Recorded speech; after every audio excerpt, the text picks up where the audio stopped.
Hello students,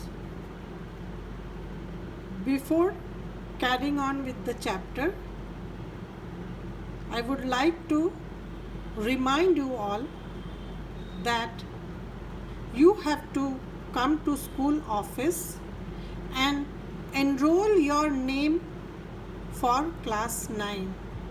आप लोगों को मैसेजेस के थ्रू इंफॉर्मेशन भेजा गया है।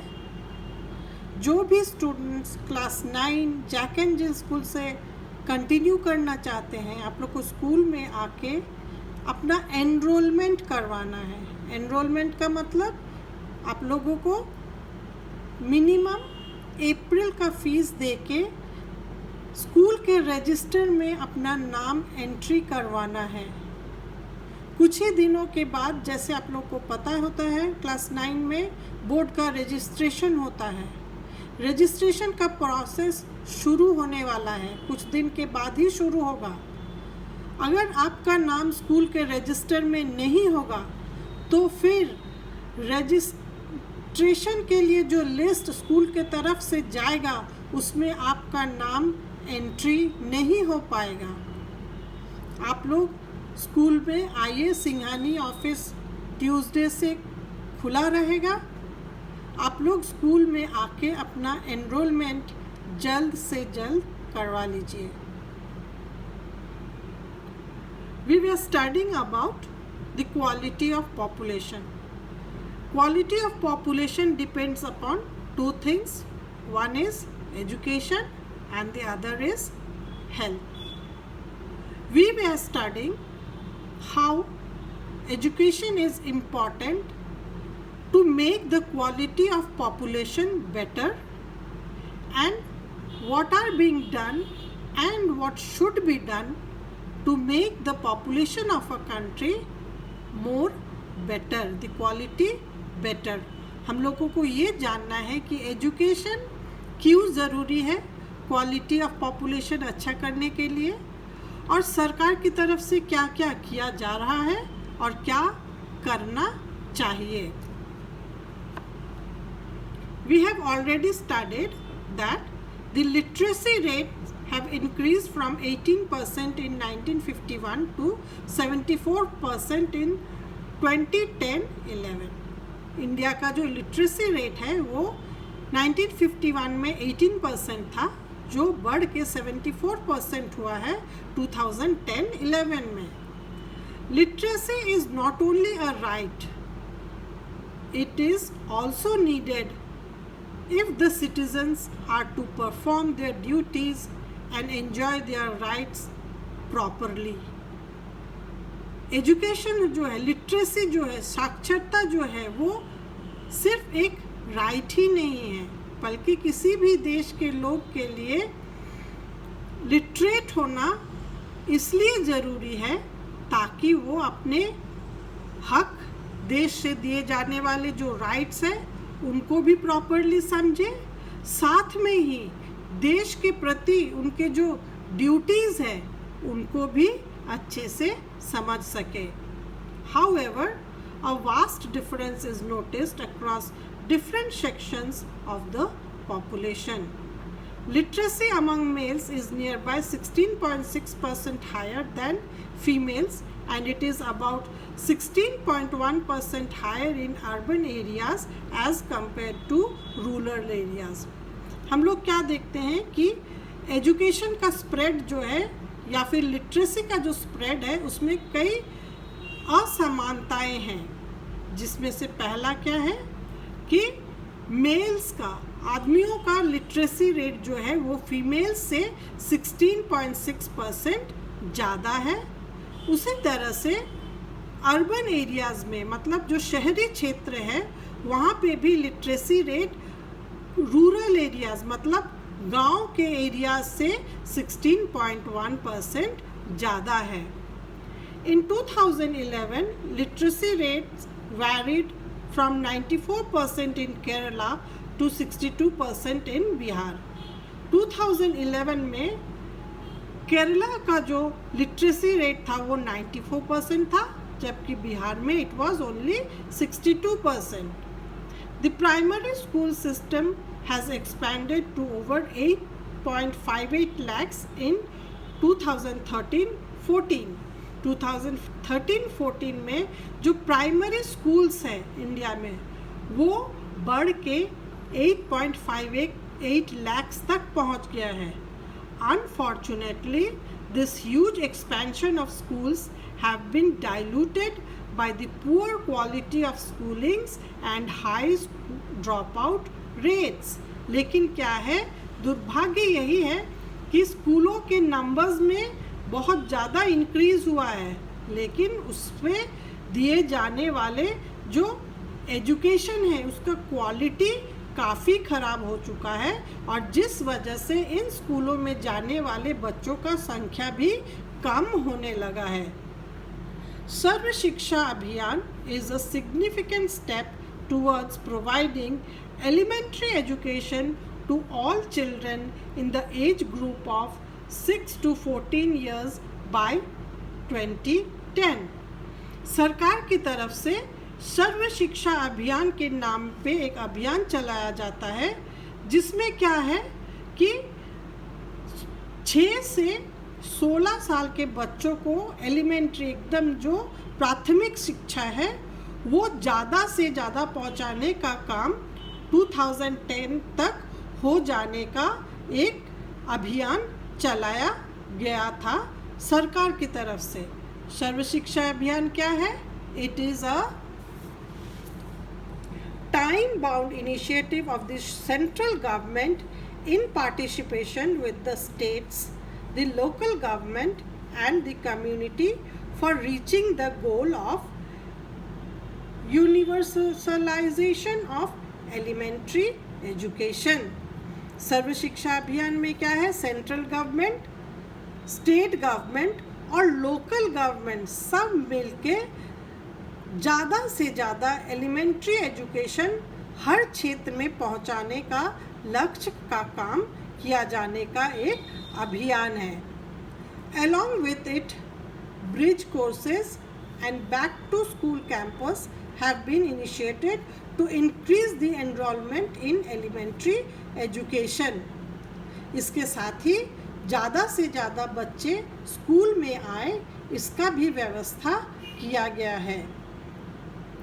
Mid-day meal scheme has been implemented to encourage attendance and retention of children and improve their nutritional status. These policies could be added to the literate population of India. इसमें एक क्या है, mid day meal. आप लोग सुने होंगे mid day meal. इसमें क्या है, छोटे बच्चों को स्कूल में, गवर्नमेंट स्कूलों में बच्चों को दोपहर का खाना दिया जाता है, जिससे क्या फ़ायदा होता है कि ये खाना मिलने के इंटरेस्ट में ज़्यादा से ज़्यादा बच्चे स्कूल आते हैं, अटेंडेंस इम्प्रूव होता है एंड रिटेंशन, और वो बच्चे लगातार स्कूल में आते हैं क्योंकि आफ्टरनून में उनको अच्छा खाना मिलता है and improve their nutritional status, और उनका पोषण का भी ध्यान रखा जाता है. ये जो खाना मिड डे मील में दिया जाता है वो काफ़ी न्यूट्रिशनल होता है. तो ये एक स्कीम है ज़्यादा से ज़्यादा बच्चों को स्कूल तक लाने के लिए. इससे क्या होता है, लिटरेट पॉपुलेशन में इंक्रीज़ होने का जो लक्ष्य है हमारे देश का वो पूरा किया जा सकता है. The 12th plan endeavored to raise the country's gross enrollment ratio in higher education in the age group of 18 to 23 years to 25.2% by 17-18 and to reach the target of 30% by 2020-21. 12th 5-year plan में इस चीज़ पर जोर दिया गया है कि 18 से 23 साल के उम्र के जो यूथ्स हैं उनको ज़्यादा से ज़्यादा एजुकेशन की तरफ लाया जाए, और ये जो परसेंटेज 25.2% यूथ्स जो है वो एजुकेशन लेते थे उसको 2020-21 तक 30% पे इंक्रीज करने का लक्ष्य रखा गया है, which would be broadly in line with world average. जो वर्ल्ड का एवरेज है इस एज ग्रुप में के लोगों का एजुकेशन है वो 30% का है, तो इंडिया में भी उस लक्ष्य को पूरा करने के लिए 12 5-year प्लान में कई व्यवस्थाएं की गई है। This strategy focuses on increasing access, quality, adoption of state specific curriculum modification, vocationalization and networking on the use of information technology। इसके लिए क्या क्या किया जाए है? इंक्रीजिंग एक्सेस, ज़्यादा से ज़्यादा लोग तक शिक्षा की व्यवस्था को पहुंचाने का व्यवस्था किया गया है, मतलब ज़्यादा स्कूल, कॉलेजेस, यूनिवर्सिटीज़ बनाए जा रहे हैं। क्वालिटी ऑफ एजुकेशन जो है उसको भी बेहतर बनाया जा रहा है। हर एक स्टेट में जो स्पेशल है, जो स्पेशलिटी है, वहाँ का जो कल्चर है, वहाँ के जो इंडस्ट्रीज़ है, इससे रिलेटेड कोर्सेज बना के पढ़ाने का व्यवस्था किया जा रहा है। वोकेशनलाइजेशन मतलब होता है training based education for some special occupation. किसी विशेष ऑक्यूपेशन से रिलेटेड ट्रेनिंग से बेस्ड एजुकेशन या प्रैक्टिकल बेस्ड एजुकेशन पर जोर दिया गया है, जिसमें क्या किया गया है? इंफॉर्मेशन टेक्नोलॉजी के ऊपर एम्फसाइज करके उससे रिलेटेड ट्रेनिंग बेस्ड एजुकेशन का व्यवस्था किया गया है। The plan also focuses on distance education, coverage of formal, non-formal, distance and IT education institutions. Over the past 50 years, there has been a significant growth in the number of university and institutions of higher learning in specialized areas. इसके साथ ही क्या किया गया है? Distance education. Distance education आप लोग जानते हैं, जो ऑनलाइन अभी एजुकेशन का व्यवस्था किया है, जो कॉरस्पॉन्डेंस कोर्सेज के थ्रू पढ़ाई किया जाता है, इन सब चीज़ों को भी बढ़ावा दिया जा रहा है। आईटी से बेस्ड एजुकेशन मिले वैसे इंस्टीट्यूट्स को भी ज़्यादा से ज़्यादा बनाने का कोशिश किया जा रहा है। Let us read the table to see the increase in the number of colleges, universities, enrollment of students and recruitment of teachers from 1951 to 1915-16। ये एक टेबल है, इसमें हम लोग 1951 से 2016 तक ये देख सकते हैं कि नंबर ऑफ कॉलेजेस में कितना इंक्रीज़ हुआ है, नंबर ऑफ यूनिवर्सिटीज़ में कितना इंक्रीज़ हुआ है, स्टूडेंट्स में कितना इंक्रीज़ हुआ है, एंड यूनिवर्सिटीज़ एंड कॉलेजेस में टीचर्स में भी कितना इंक्रीज़ हुआ है। इन 1950-51 number of colleges was only 750, जो 2015-16 में बढ़ के 41,435 हो गया है।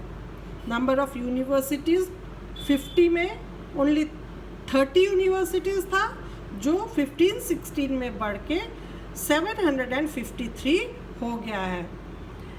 1950-51 में इन कॉलेजेस यूनिवर्सिटीज़ में पढ़ने वाले स्टूडेंट्स का नंबर था 2,63,000, जो 2015-16 में बढ़ के 10 lakh crore, it's 2,84,741 हो चुका है। उसी तरह से कॉलेजेस यूनिवर्सिटीज़ में जो टीचर्स के नंबर थे वो 24,000 थे, जो 2015-16 में बढ़ के 14,38,000 हो गए हैं। तो ये जो अलग अलग गवर्नमेंट की तरफ से कोशिश किए जा रहे हैं, उनकी वजह से स्टूडेंट्स में, कॉलेजेस में, टीचर्स में, यूनिवर्सिटीज़ में सभी के नंबर में काफ़ी इंक्रीज़ हुआ है और इस तरह से एजुकेशन को स्प्रेड करके क्वालिटी ऑफ पॉपुलेशन को बेटर बनाने का कोशिश किया जा रहा है। आज का जो होमवर्क है उसमें you have to write the answer of 3 questions. Here there are 3 questions. The first question is, what is Sarv Shiksha Abhiyan? Second question is, what is the aim of midday meal scheme? A third question है, do you think we should have more number of universities? Why? ये तीनों question का answer लिख के homework में रखिएगा। Thank you.